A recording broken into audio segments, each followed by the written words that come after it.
Assalamualaikum warahmatullahi wabarakatuh.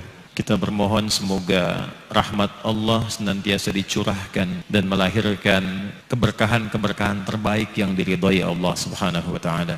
Komen, like, and share. Like, subscribe, share, and comment. Jangan ada lagi politik identitas. Jangan ada lagi politisasi agama. Jangan ada lagi polarisasi sosial. Demokrasi kita harus semakin dewasa. Konsolidasi nasional harus diperkuat. Asyhadu an la ilaha illallah wa asyhadu anna Muhammadar Rasulullah. Syahadat menempati rukun pertama dalam ibadah, dalam Islam. Ketika Nabi Muhammad ditanya tentang Islam oleh malaikat Jibril, mal Islam? Apa itu esensi Islam? Apa itu ibadah dalam Islam? Apa pokok dalam Islam? Kata Nabi, jawaban pertama, antasyhada an la ilaha illallah wa anna Muhammadar Rasulullah. Kamu harus menetapkan, bersaksi, berkomitmen bahwa tidak ada Tuhan selain Allah. Yang layak disembah hanya Allah saja. Dan cara menyembahnya mengikuti tuntunan Nabi Muhammad SAW. Makanya ibadah pertama kita itu syahadat. Pengakuan hanya Islam yang benar. Hanya Allah Tuhan yang benar. Yang lain kita tidak akui sebagai Tuhan. Tidak ada Tuhan selain Allah. Tidak ada agama selain Islam. Ketika Anda mengatakan itu, undang-undang menjamin. Dan keyakinan kita ini bukan hanya dikuatkan oleh ayat-ayat Al-Quran. Tapi juga dijamin oleh undang-undang. Apa kemudian pasalnya? Satu, dasarnya Pancasila. Sila yang pertama, ketuhanan yang Maha Esa. Nah, dalam memahami ketuhanan yang Maha Esa ini, maka rumusannya lihat di Undang-Undang dasarnya. Pasal 29, ayat 1. Negara berdasar atas ketuhanan yang Maha Esa. Jadi konsep bernegara kita itu didasarkan pada ketuhanan yang Maha Esa. Jadi kalau kita meyakini hanya Allah Tuhan yang Maha Esa, maka keyakinan kita dijamin oleh undang-undang. Dalam menjalankan keyakinan ini, diatur di pasal keduanya, di pasal 29 ayat keduanya. Di dalam memahami pasal 29 ayat 1, terjemahannya adalah, cara memahaminya, pasal 29 ayat 2. Negara menjamin kemerdekaan tiap-tiap penduduk untuk memeluk agamanya masing-masing dan beribadah menurut agama dan kepercayaannya itu. Jadi sebetulnya itu keyakinan standar setiap pemeluk agama. Itu indah sekali. Indah dalam Islam itu. La ikraha fid din. Tapi kita pun tidak boleh mengikutkan keyakinan kita pada keyakinan orang lain. Dan itu sebetulnya standar dalam keyakinan beragama. Syahadat memutuskan masuk Islam. Non-Muslim, dia punya keyakinan. Yang benar menurut dia adalah kepercayaan dia. Makanya dia memutuskan mengambil keyakinan dia. Panjang sistem itu, kemudian bisa kita manfaatkan untuk menghadirkan maslahat dalam kehidupan yang mendekatkan pada nilai keislaman, maka jadikan wasilah itu untuk membangun nilai keislaman yang lebih luas. Jika memang maslahatnya lebih besar, maka ikuti. Karena kalau ditinggalkan, madaratnya lebih banyak. Anda boleh tidak sepakat, kemudian Anda tidak memilih, itu hak Anda. Tapi persoalannya ketika Anda tidak memilih, maka orang liberal ikut memilih. Orang sekuler ikut memilih. Lesbi ikut pilih. Ketika mereka memilih suaranya lebih banyak, mereka yang megang kekuasaan. Ketika memegang kekuasaan, kebijakan dibuat. Ketika kebijakan dibuat, apa kemudian dampak selanjutnya? Bukankah ada gambaran dalam agama kita untuk taat pada pemimpin? Sekarang pemimpin Anda misalnya membuat kebijakan yang tidak benar. Disitulah kemudian malorot akan muncul. Maka dari itu adalah kewajiban kita saat ini adalah menghadirkan suara-suara kebaikan. Perempuan pilih pilihan-pilihan yang mendekatkan kepada Islam, yang dekat dengan maslahat-maslahat keumatan. Begitu dia dipilih, dia buat kebijakan dekat dengan umat. Setelah itulah kemudian sistem akan berjalan menyesuaikan dengan maslahat kehidupan kita. Ikuti dan pilih orang-orang terbaik di situ supaya nanti memberikan maslahat kepada umat. Kan agak aneh, Anda tidak memilih tapi wajib taat kepada yang dipilih. Aneh, Anda tidak memilih tapi setelah terpilih wajib taat. Ya bagaimana Anda bisa tidak memilih yang terpilih orang yang buruk dan Anda menaati orang buruk? Itu kan maslahat, di situ tidak ada. Allah taala alam bisawab. Mari kita berjuang, bergotong royong untuk menjadikan Indonesia menjadi Indonesia bangsa pemenang. Dan akhirnya NKRI Pak harus harga mati. Kalau negara kita, masyarakat kita tidak kuat seperti sekarang ini, mudah dihasut, diprovokasi, diadu domba, mereka akan mudah sekali membagi-bagi kekayaan bangsa kita ini. Tapi negara asing lebih pintar Pak, diadu domba, diprovokasi, hancur dengan sendirinya. Sama, kita sekarang dalam proses seperti itu Pak. Kita diadu domba, kita dihasut, kita diprovokasi, di media sosial dibikin informasi yang ngarang-ngarang. Akhirnya kita terhasut, kita marah, berantem, mereka senang Pak. TNI Polri berantem, wah senang mereka. Wah, TNI-nya udah mulai sama polisi sudah berantem nih, wah senang. Wah, umat Islamnya ini sudah mulai berantem nih, wah bagus, senang. Oleh karena itu, Bung Karno pernah mengatakan Pak, perjuanganku lebih mudah karena mengusir penjajah, tapi perjuanganmu akan lebih sulit karena melawan bangsamu sendiri. Untuk bangsa ini besar, saya katakan fondasinya adalah Bhinneka Tunggal Ika. Tiangnya adalah persatuan dan kesatuan bangsa. Atapnya adalah Negara Kesatuan Republik Indonesia. Kita jangan sampai terpecah. Tetaplah bersatu padu membangun negeri ini tanpa pertumpahan darah.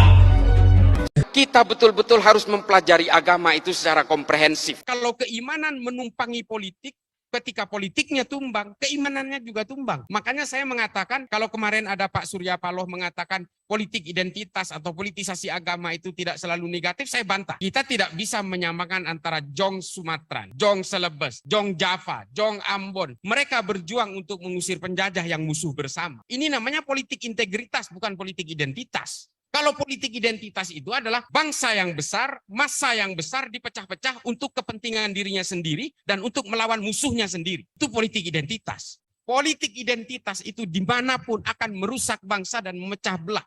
Permusuhan Sunni dengan Syiah di dalam Islam yang akhirnya membelah umat Islam itu dimulai dari politik. 1400 tahun permusuhannya nggak selesai-selesai. Sampai sekarang bermusuhan dan saling membenci satu sama lain, saling mengkafirkan satu sama lain. Sampai hari ini. Itu politik. Akhirnya apa? Membentuk usul fikih sendiri, membuat hukum-hukum sendiri satu sama lain. Dan satu sama lain saling mengkafirkan. Yang Sunni mengkafirkan Syiah, mungkin yang Syiah juga mengkafirkan yang Sunni. Ini yang terjadi karena persoalan politik. Dan sampai hari ini, firqah khawarij masih hidup. Mulai dari awal. Jadi kalau ketika kita berbicara tentang politisasi agama, jangankan yang berbeda agama, Pak. Yang seagama juga bisa berperang dan saling bunuh. Yang membunuh Sayyidina Utsman itu apa orang Kristen atau orang Yahudi? Kan yang membunuh Muhammad bin Abu Bakar, anaknya Sayyidina Abu Bakar yang membunuh Sayyidina Utsman, anaknya teman akrabnya sendiri yang membunuh Sayyidina Ali, Abdurrahman bin Muljam At-Tamimi. Ini yang membunuh juga orang Islam. Kalau bicara perang, perang Jamal, perang Siffin, perang Hurrah, perang Zab, ini perang sesama orang Islam, ratusan ribu yang dibunuh. Perempuan yang tidak bersuami, 1.100 punya anak haram dari peperangan ini. Perkosa oleh sesama Islam, perang Hurrah. Tarikhul Khulafa, Imam Suyuti, halaman 83. Baca, ini yang memperkosa sesama orang Islam, yang diperkosa orang Islam, melahirkan 1.100 anak haram di Hurrah, Madinah, bagian timur laut. Gara-gara apa? Politik. Mari kita bantah-bantahan, kita melihat sejarah. Dan juga bukan hanya orang Islam yang dilanda ini, orang Kristen juga, Pak, terbelah dalam perang 30 tahun, membunuh 8 juta orang Kristen Eropa. Sehingga Kristen terbelah menjadi Katolik dan Protestan, mereka selesai dalam Westphalia Agreement dan Peace of Prague. Habis itu selesai. Orang Kristen lebih dulu sadar dari kita, tapi kita hari ini betul-betul terlena dengan mimpi-mimpi politik. Dan ini dijejali oleh orang-orang Barat.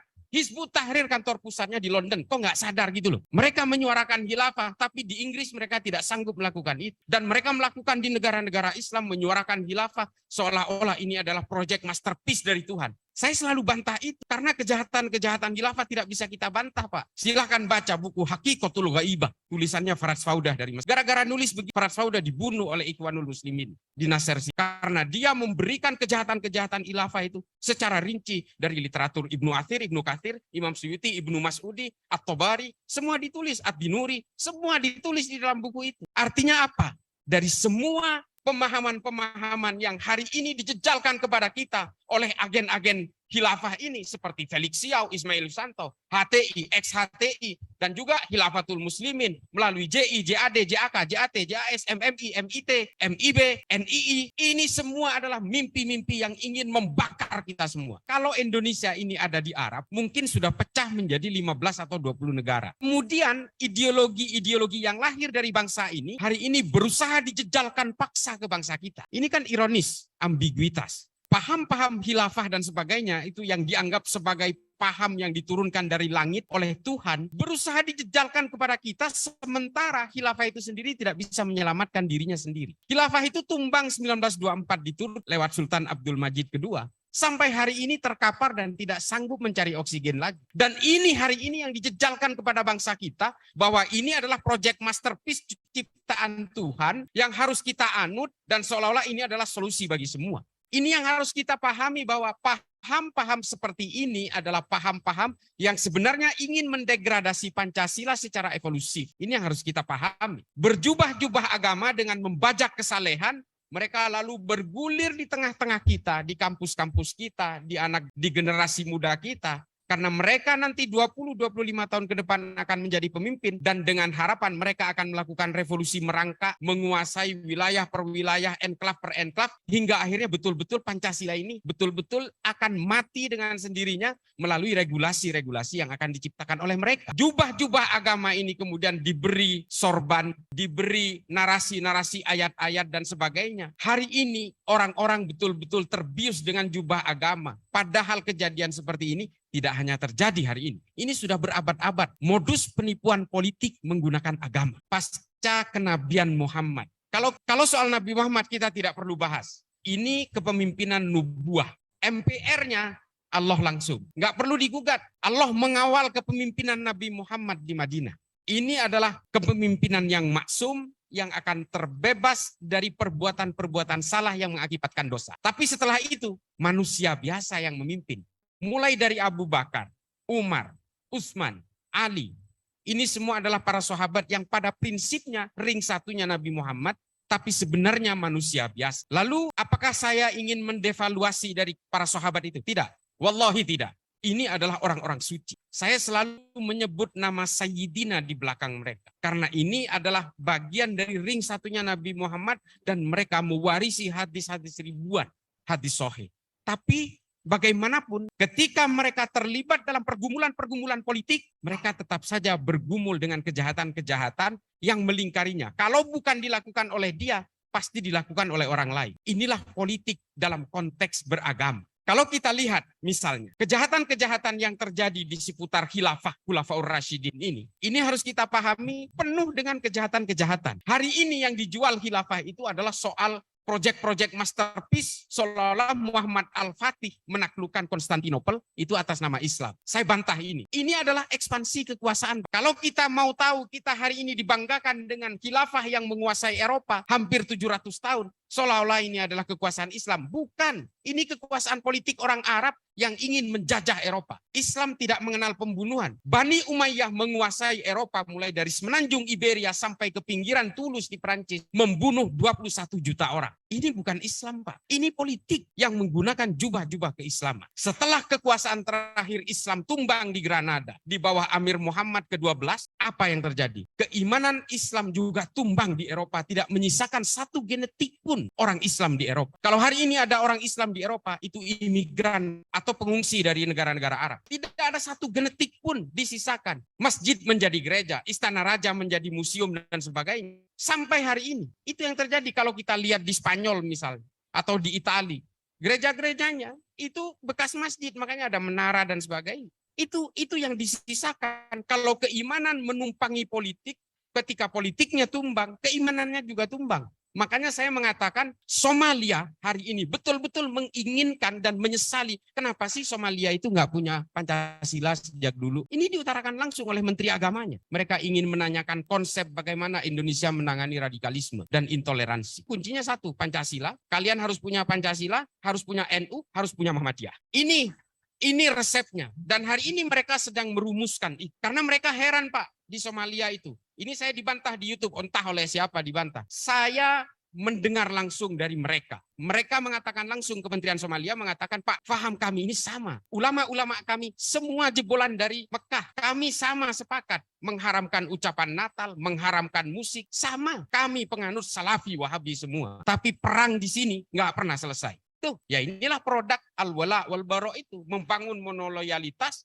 dan membangun permusuhan sejauh mungkin dengan orang yang berbeda. Ini memang menjadi racun, Pak, yang akhirnya melahirkan proses takfir itu. Saya dibantah juga. Ibnu Taimiyah nggak seperti itu. Karena saya mengatakan ini adalah, jangan main bantah aja sebelum baca kitab-kitab, karena ini semua produk dari sana. Artinya begini loh, bahwa ketika suatu bangsa itu sudah diberi mimpi-mimpi utopis tentang politik, bukunya judulnya Das Prinzip Hoffnung, maka penganutnya harus betul-betul dijejali dengan cita-cita politik yang utopis, yang nggak masuk akal. Kejayaan akan kembali ke tangan umat Islam, insya Allah, tetap yakin. Saya Karin mohon undur diri. Subhanakallahumma wa bihamdika asyhadu an la ilaha illa anta astaghfiruka wa atubu ilaik. Billahi taufiq wal hidayah. Wassalamualaikum warahmatullahi wabarakatuh. Terima kasih. Terima kasih. Wassalamualaikum warahmatullahi wabarakatuh.